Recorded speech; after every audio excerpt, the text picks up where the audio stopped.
Hello everyone, hope everybody's doing great today. I appreciate those who watch this video. I hope you enjoy it. And today we talk about an Indian movie called Padmaavat. If you're from India, sorry if I mispronounced the name. I have problems pronouncing English words as well, so I apologize. However, I do believe this is my first Indian movie I've seen. And from what I always gather when people talk about Indian movies, you always have like a song and a dance in the movies. And I thought that this movie might be a little bit different considering it's based on a true story. It's a historic story, and I love historic movies.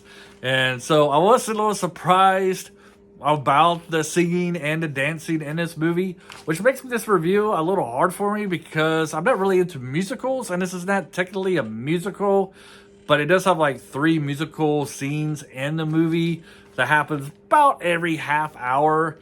And one of the musical scenes kind of fits in with the movie, with the theme of the movie. Is when Padmaavat is first married to her king, and it makes clear that on her wedding night, the queen has to do like a song and a dance for the king. So I can understand that scene. But there's 2 other scenes I'll get to in a few minutes that I thought was really out of place with the type of movie that this was. First off, this is a movie about honor. The good people, righteous people, keeping their honor and their integrity and your morals, and keeping those strong and holding up against a villain whose only moral is to do whatever it takes to be victorious. That requires you lying and cheating and stealing and backstabbing people. That's what you do. I would say this movie had probably one of the best villains that you could come up with for a movie. Aladdin was his name. Not Aladdin, not the genie in Aladdin, but this Aladdin. And his goal is to become Sultan. And he really is very vicious guy to get the crown. He literally does backstab the Sultan, his own uncle, to be able to become the leader of his, government, tribe. It's not really a tribe.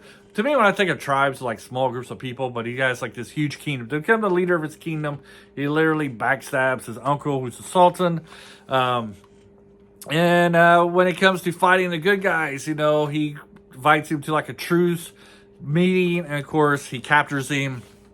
While the scene before that, the hero of the movie, the good guys, invited him to come to their own city unarmed. And they don't do anything to him. They make sure they upheld their rules, their laws, their integrity, their morals. They don't go back on them, even though he kind of disrespects them in their own city, threatens to kill them and stuff. And they don't do anything to him.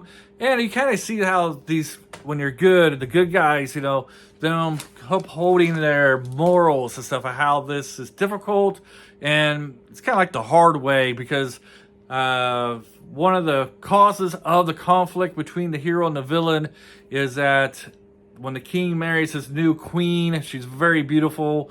Beautiful women always cause wars, I guess you could say. This is true history. You got this one, and then you got the Battle of Troy as well, as it was fought over a beautiful woman.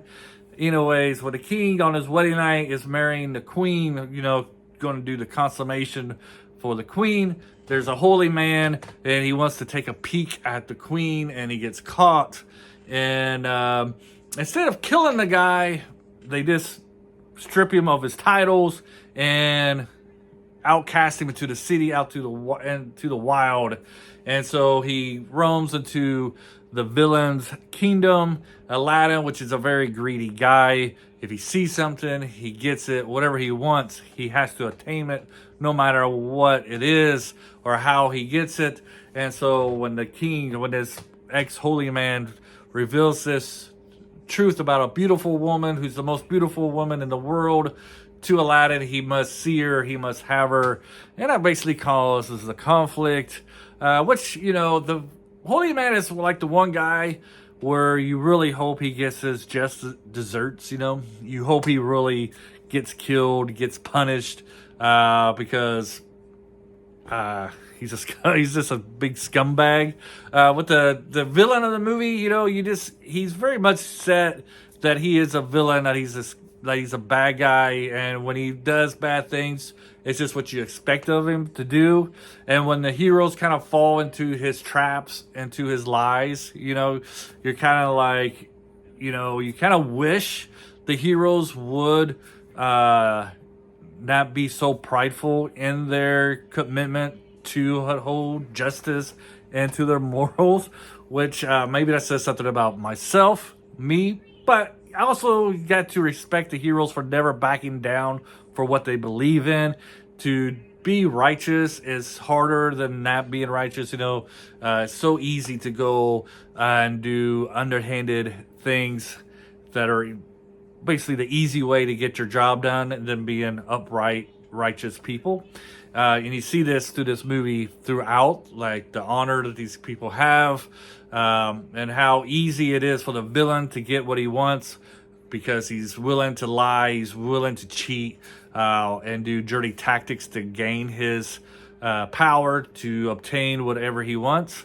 So you do have a lot of respect for the heroes. Now, like I said, there's a couple of musicals that kind of, like, it's hard for me to judge this because they kind of really take you out of this, especially when they're showing the villain being this vicious dude who, like I said, literally will kill people, backstab them, do whatever to get his things. And then you see him taking a bath and a guy is singing and he's dancing in his bathtub and stuff like that. It's kind of like really takes you out of it. Like, what's going on here? You got this vicious dude, now he's dancing in his bathtub to a guy singing to him about lust and love and stuff like that. And then near the end, with 30 minutes, like I said, like every 30 minutes, it seems like there's a song, and it's song and dance type thing. And in the end, the villain basically getting his wish. He got everything he wants. He's kind of won, and then he busts out in a song and dance again. And like I'm like watching a music video. It kind of feels like I'm watching a music video all of a sudden. And when I'm really entranced into this great story of this medieval time period, I'm captured by the great sets, the costumes, everything, like a setting. They did a great job of really bringing you into this world that they created. I really felt like I was watching something back from the 500s, 600s. Everything is just great. The buildings, the designs, fantastically done. And then all of a sudden, we had this vicious guy, murderous dude, breaking out in a dance and song. Oh man, I was like, what's going on? Why are you doing this to me? And then that's how he gets shot with an arrow from, when you're treacherous, you're gonna bring people who are treacherous to your lives. And so he kind of gets shot by an arrow by a treacherous way. That's not the ending of the movie, of course. It's not how he dies. A little spoiler there. But you know what I mean? Like, you take this movie serious. It's not really a musical, but then you have a musical number in it. And that's just, like I said, that's what I've heard about Indian movies. And I didn't know it was in like every Indian movie.